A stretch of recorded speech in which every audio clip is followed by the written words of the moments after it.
With spectacular leaps of imagination, cosmologists are studying how we humans might someday transform the universe, and perhaps even save it and our own species' precious hides from oblivion.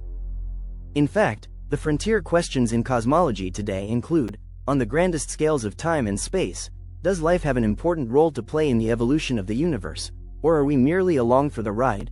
Does intelligent life, human or extraterrestrial, have a prayer of a chance to preserve itself as the universe runs down? What part of the universe's evolution would we have any interest in changing, if we could somehow muster the power to do so?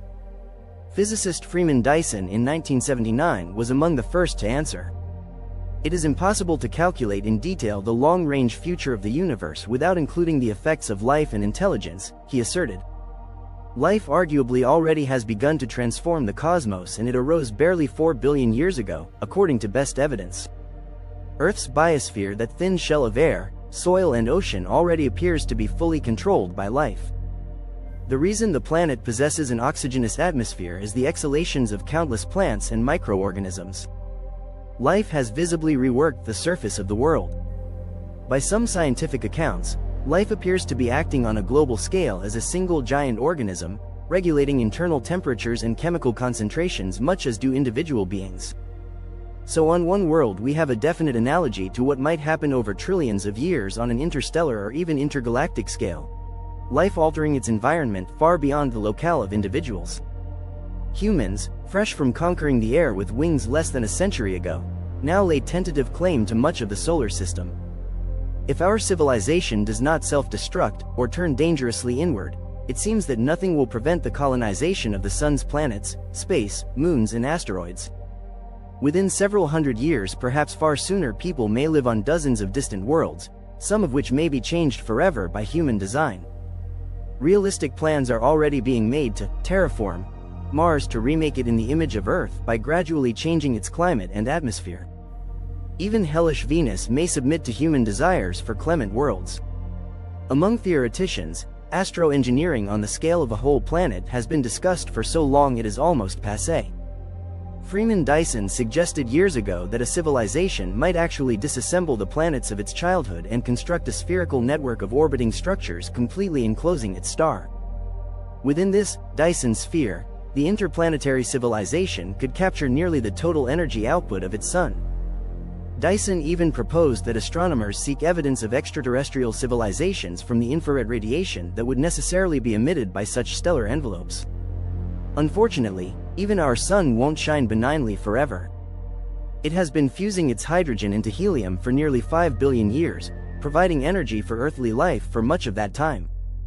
But about 5 billion years hence, with its fuel reserves dwindling, the sun will enter a so-called red giant phase.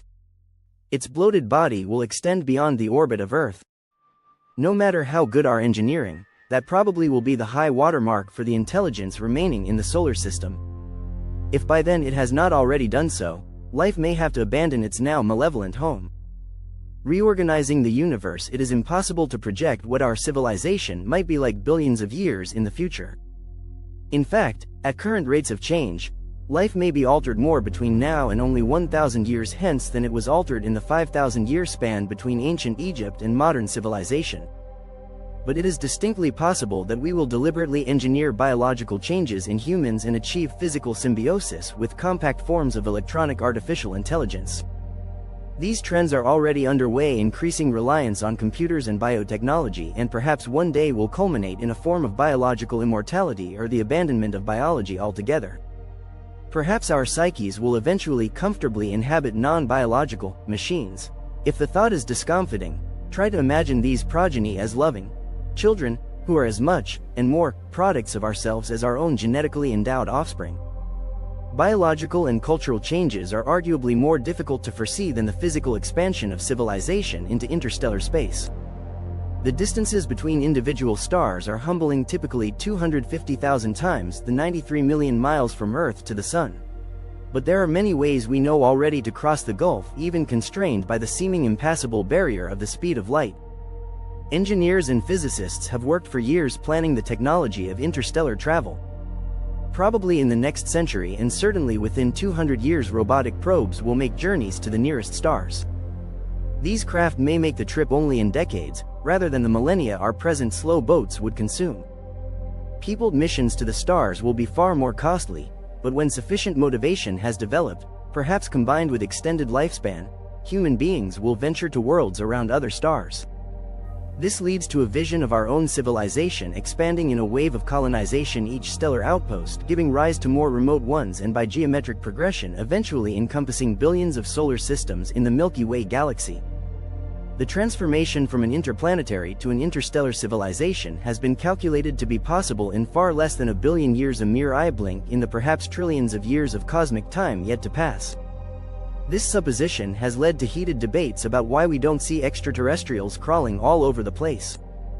The logic is that if we could ignite waves of interstellar colonization, presumably they could, too.